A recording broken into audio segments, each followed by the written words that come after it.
sebentar menjelaskan tentang Masjid Ar-Rahman Desa Togawa yang telah hancur atau terbakar di saat terjadinya pasca rusuh atau konflik, di mana masjid ini telah hancur di saat terjadinya penyerangan antara umat Nasrani dengan umat Islam. Pada tahun 1999, tanggal 27 Desember, kami tinggalkan karena pecahnya rusuh. Besoknya pada tanggal 28, pasukan rusuh membakar gereja ini. Saat itu kita satu keluarga antara Islam dan Kristen juga sudah tidak terbangun silaturahim, katakan seperti itu. Saya orang Islam, tidak sampai lagi keluarga saya yang Kristen. Tanggal 3 Januari tahun 2003 kami semua sudah pulang ke sini. Meskipun cuma berbeda agama, tapi karena hubungan keluarga, oleh karena itu meskipun rusuh yang begitu hebat, tetapi ketika kami bertemu, perasaan sayang itu muncul kembali.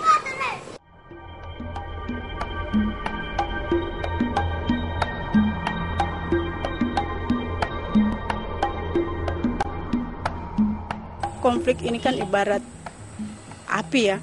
Jadi kalau segera tidak kita lakukan klarifikasi kalau ada isu-isu yang berkembang, saya dengan Ibu Eton langsung dengan teman-teman lain langsung saling berkomunikasi, kita turun bersama-sama untuk melakukan klarifikasi atas informasi yang salah sehingga tidak terjadi konflik yang lebih besar lagi.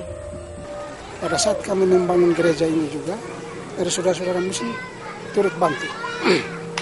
Tidak setiap pekerjaan mereka bantu, tetapi ketika kami bersuara untuk minta bantu, mereka datang bantu. Dalam hubungan kerjasama antara kami masyarakat muslim dengan Nasrani dalam membangun masjid dan gereja yang ada di Desa Togawa setelah terjadinya pasca rusuh ini, kita sudah kembali damai, hidup bersama-sama, membangun desa kami untuk menuju ke depan yang lebih baik. Pada saat mereka resmikan gereja ini, itu yang membawa lonceng gereja untuk menaikkan di atas gedung itu adalah bersama-sama dengan saudara-saudara dari Muslim.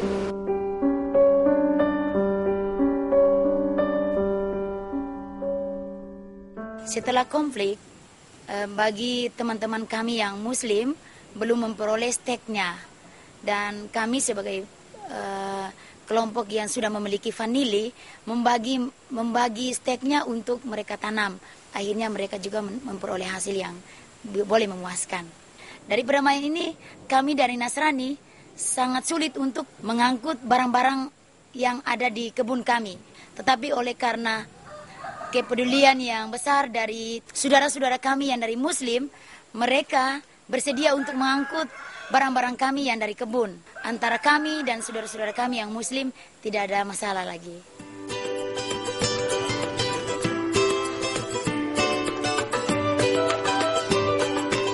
Waktu 2001 tidak ada di sini, yang ada hanya waktu itu BNI, itu pun belum terlalu stabil. Semua bank keluar dari daerah ini. Dengan adanya kelompok-kelompok pengungsi itu kita mulai dengan sistem microfinance, jadi memberikan support modal kepada kelompok-kelompok pengungsi itu. Dari keseluruhan anggota itu sekitar hampir 50%, 50-50 perempuan dan laki-laki. Kami yakin bahwa pembangunan ini hanya bisa dilakukan melalui pemberdayaan masyarakat, karena masyarakat yang harus melakukan pembangunan itu sendiri.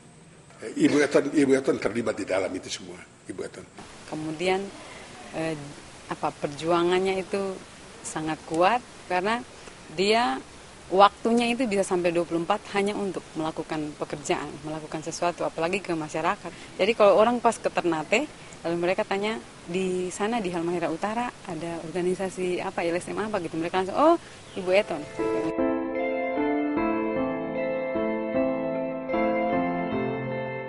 Pada saat kondisi ekonomi yang kurang memungkinkan dari orang tua, begitu juga dengan kondisi keamanan yang kurang memungkinkan, muncullah suatu ide dari yayasan, dari lembaga, dari awalnya itu LSM, lalu bentuk suatu politeknik. Lalu masih cari politeknik juga ini memang dia berjiwa community. Jadi sebenarnya obor juga itu obor perdamaian, itu bisa diartikan sebagai obor perdamaian, juga politeknik perdamaian Halmahera juga bagaimana menyatukan berbagai komunitas ini untuk bisa satu ruang, semacam satu ruang untuk bisa berbagai komunitas bisa belajar di sini di Politeknik.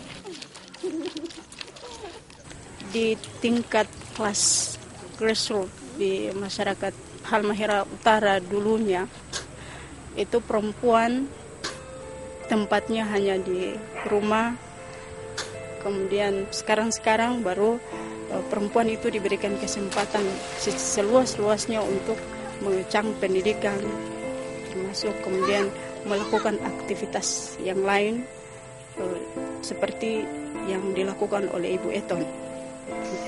Jadi dari situ saya pikir dia memang punya semangat untuk berjuang bagi masyarakat sangat besar. Dan saya kira mungkin dia satu-satunya yang menjadi sekarang ini menjadi tulang punggung untuk urusan pemberdayaan ini. Dia sangat giat di situ. Ya. Seorang yang kerja keras, dapat dipercaya. Saya kira itu unsur yang penting, punya komitmen tinggi. Sampai saat ini juga, apakah pemerintah lokal maupun pemerintah di tingkat nasional, mereka masih sulit untuk mari perempuan secara bersama-sama untuk membangun perdamaian itu. Mereka masih kurang melibatkan itu. Padahal sebenarnya itu perempuan yang sebenarnya yang pada saat konflik mereka yang paling merasakan dampak dari konflik itu sendiri. Dan sebenarnya perempuan itulah yang dia juga mampu mengatasi apakah persoalan ekonomi.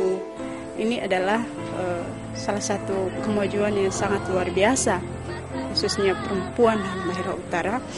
Dan sekarang ini yang masuk nominator, saya pikir itu sudah satu langkah yang maju, sehingga perlu digalakan terus ini, yang kegiatan-kegiatan seperti ini sehingga bisa tercover 1 tahun mungkin berikut lagi. Begitu banyak nanti pemimpin perempuan yang akan maju untuk menjadi agen perdamaian.